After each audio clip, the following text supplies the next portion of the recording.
Buenos días. Bueno, en primer lugar, quiero agradecer al comité organizador y a la sociedad por la posibilidad de que pueda contaros algo sobre la posición del grupo de trabajo y de la propia sociedad. Aunque, bueno, la mera existencia de este foro ya responde a la pregunta. Si además vemos, la fecha incluso ha sido francamente buena porque se ha hecho después del PCR London Valve, que tenía una mesa específica sobre Heart Team y cómo tenemos que trabajar, con lo cual pues me indicó que estamos haciendo las cosas bien y que vamos por buen camino. Y además vamos por buen camino para poder responder a una pregunta que seguro que nos está pasando ya prácticamente todo, y es que la Administración se nos acerca y nos pregunta ¿qué os pasa? ¿Qué es lo que queréis? Porque no entienden esto. Muchas veces el problema está solo a nivel interdepartamental, interservicio, y no salta a la Administración. La Administración todavía no tiene un problema real que resolver.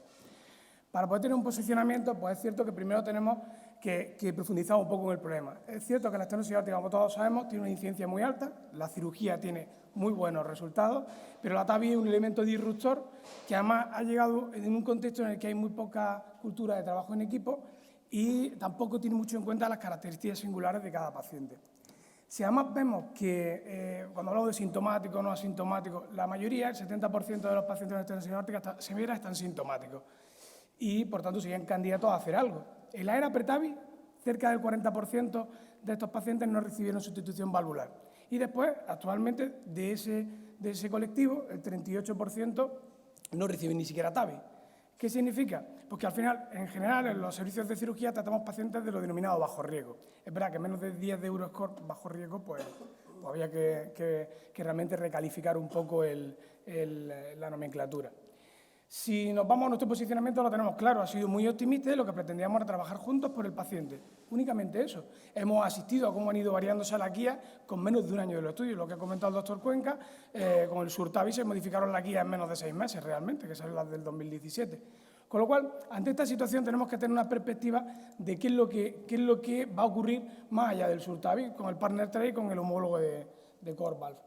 Mira, esto es una estimación de los pacientes potencialmente candidatos a TAVI actualmente. En Norteamérica casi 60.000 y en Europa unos 114.000. Es verdad que esto está sobreestimado porque hay muchas barreras todavía de acceso sanitario. Con lo cual, en España, que se calculan que hay aproximadamente unos 10.000 pacientes candidatos, realmente no superamos los 4.000, ¿no?, actuales. Si tratáramos a todos los pacientes con riesgo intermedio, tendríamos un 7% más sobre esta cifra. Lo que sí está claro es que si se aplicara el procedimiento TAVI a los pacientes de riesgo intermedio y a los pacientes de bajo riesgo de mayor edad, tendríamos cifras muy altas, cerca de 100.000 TAVI en Norteamérica y más de 170.000 en la Unión Europea. ¿Esto qué hace? Pues que al final tengamos manifestaciones de estas características, que dentro de muy poco todos los pacientes aórticos son candidatos a TAVI y solo algunos pocos, serán candidatos a cirugía cuando no sean susceptibles de TAVI. Bien, este problema nos lleva a ver qué vía. La que tiene más experiencia y la que ellos dominan muy bien es la transfemoral. ¿Qué ocurre con eso? Pues que es la que las evidencias científicas tienen largo plazo y las que se apoyan de forma sistemática. Por eso, y aunque los resultados en otras vías sean correctos, sin embargo, en los registros el acceso transfemoral sigue siendo muy cercano al 90% y yo, en mi opinión, pienso que va a ocurrir así, que va a continuar así. ¿Dónde estamos nosotros? Bueno, hace muy poquito tiempo estábamos en este mapa de 17 modelos de asistencia sanitaria, en el que tengo una variabilidad de práctica clínica exorbitada, generando mucha incertidumbre, ofertas muy diferentes de los distintos servicios, con mucha falta de conocimiento de la gente que participa en muchos programas, con un estilo de práctica médica que es lo que marca lo que hacemos y, en definitiva, con problemas que incluso pueden contextualizarse dentro de lo que se denominaría político-económico de las distintas administraciones, que también facilitan una cosa u otra.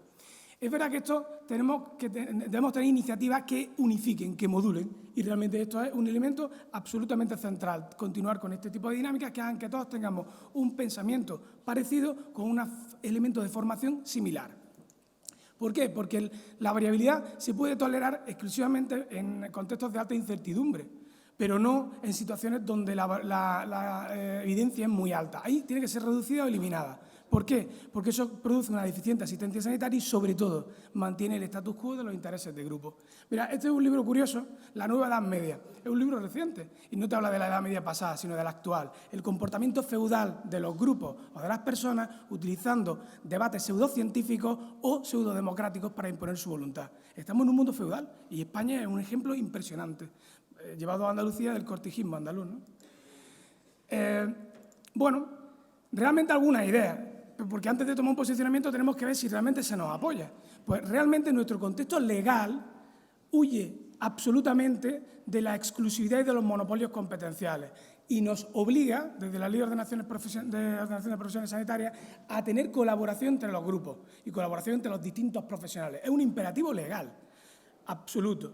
Esa situación recomienda todo ello para una finalidad integradora de la medicina. Bien, cuando nos vamos al PCR y hablamos del HERTING, nos dice que esto es mucho más fácil cuando todos los profesionales del área cardiovascular pues tienen una unidad financiera, una unidad en cuanto a perfil y en cuanto a características de aptitud y actitud medibles, y cuando tiene una formación académica conjunta. Es decir, cuando nos unificamos, pues claro, eso es normal. Si somos todos lo mismo, pues probablemente los conflictos sean menores.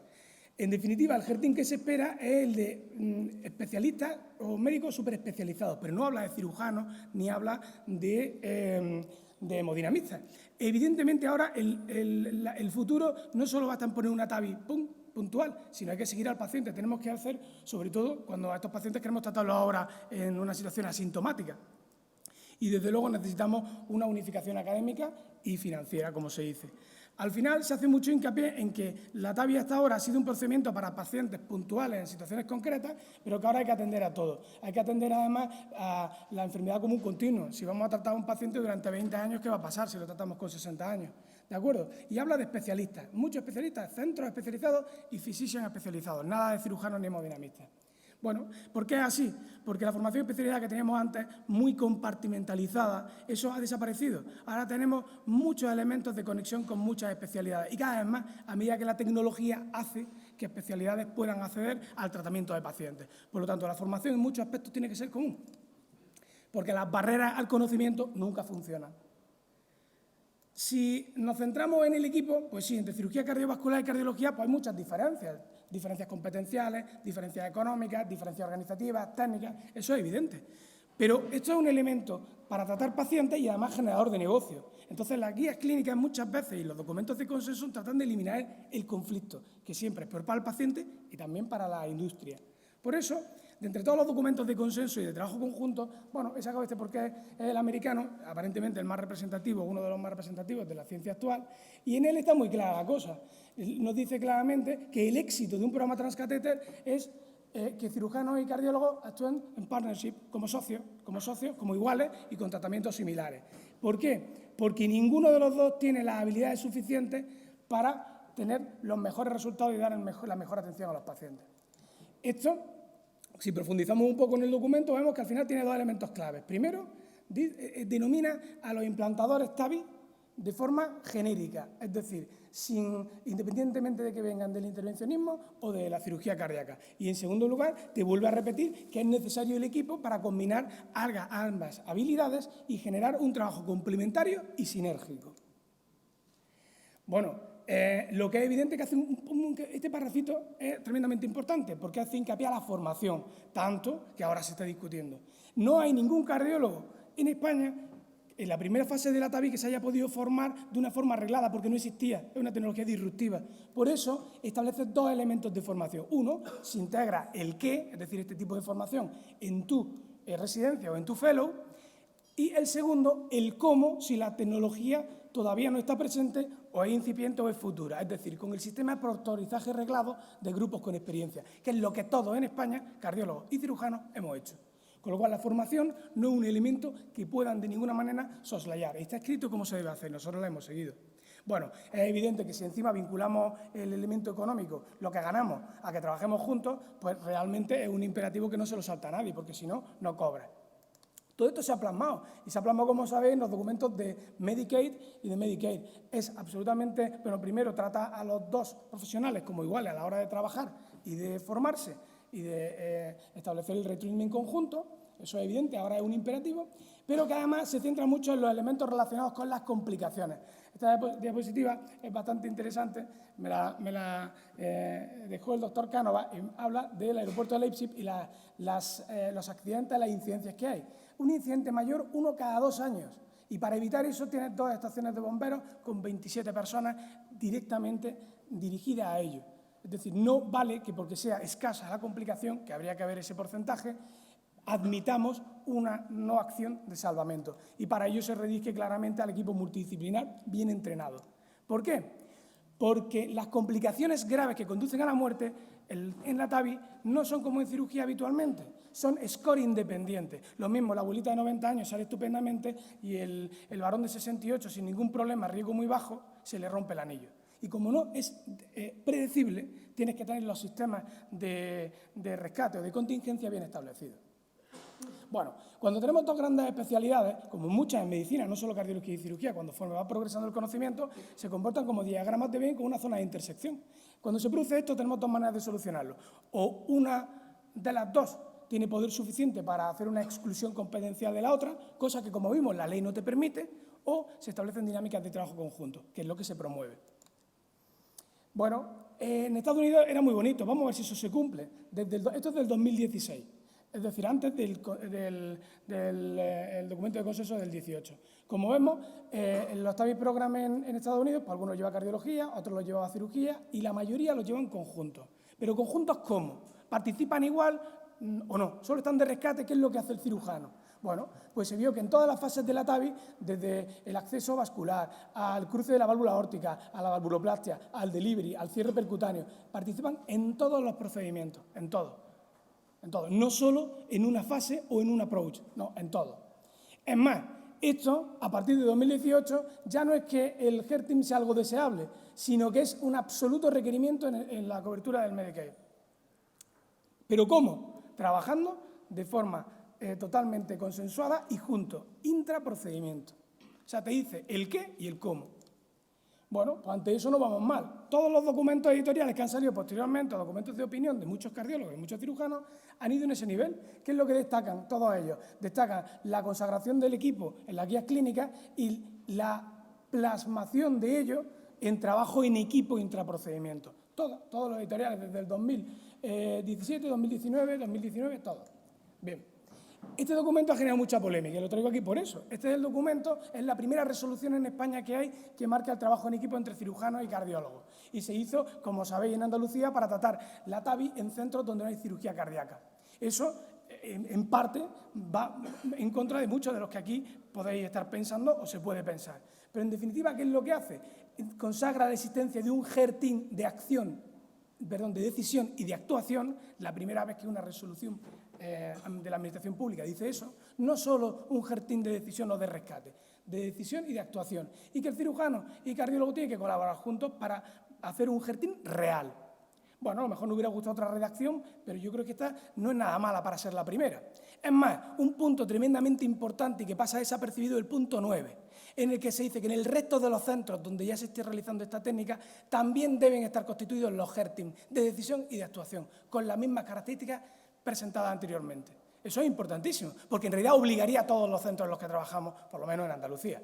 La Administración se reserva, por supuesto, la función de auditoría y nos reconduce al documento de la Valiate, al que os acordáis todos que presentamos en Santiago de Compostela y que ya se nos ha olvidado. Pues no fue muy útil, fue útil porque ha inspirado también la continuidad de una acción conjunta. Por eso yo creo que todo lo que hagamos y todos los documentos que hagamos de estas características con la Administración son útiles, si no ahora, dentro de unos años, y lo veremos, como aquí ha quedado claro.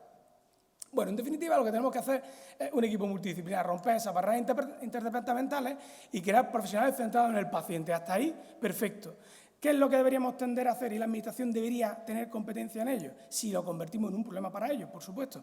Generar sistemas de acreditación estatales, que no de sociedades científicas, para la capacitación en procedimientos tras catéter. Requisitos, cirujano o cardiólogo. Y luego los distintos modos en los que te acredites. Pero, en definitiva, tener una acreditación estatal. Este es el ejemplo de Australia, uno de los que hay disponibles ahora. Bueno, con toda esta situación, ¿cómo podemos trabajar juntos? Porque esto está muy bonito. ¿Cómo lo aplicamos?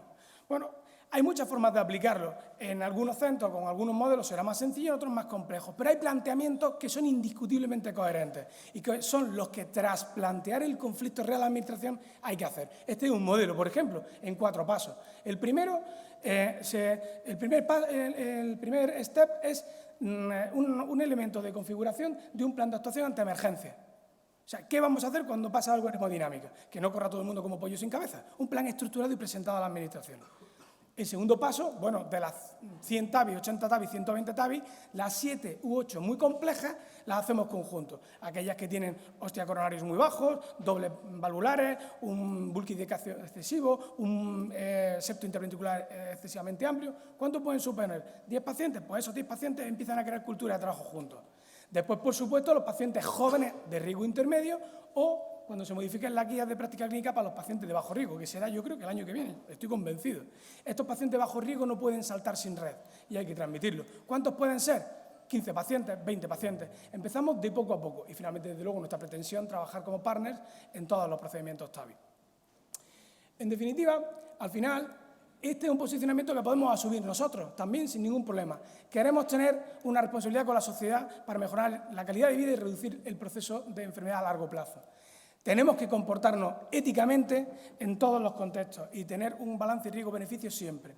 Tenemos que observar las responsabilidades legales, entre otras cosas siguiendo las guías de práctica clínica de trabajo conjunto. Y por último, tiene que ser sostenible. Si hay dos procedimientos que generan los mismos beneficios, pero con mucho menos coste, no podemos permanecer impasibles ante ello. No puede ser esto simplemente la tecnolatría y a ver quién tiene el juguete más caro. Hasta aquí realmente todo lo que yo quería decir, pero no me quiero marchar sin darle las gracias también a las personas que son el puntal de lanza de este conflicto que tenemos y que se centra en defender la situación y el derecho de los pacientes y nuestra especialidad. Y por eso yo quiero que esas personas que sufren ese desgaste, este último año ha sido tremendamente importante el doctor Hornero en toda su actividad, pues merezca también el reconocimiento de todas las personas que estamos configurando nuestra sociedad y que muchas veces pues vamos a rebufo y vamos detrás de la estela que marcan. Así que muchas gracias por vuestra atención.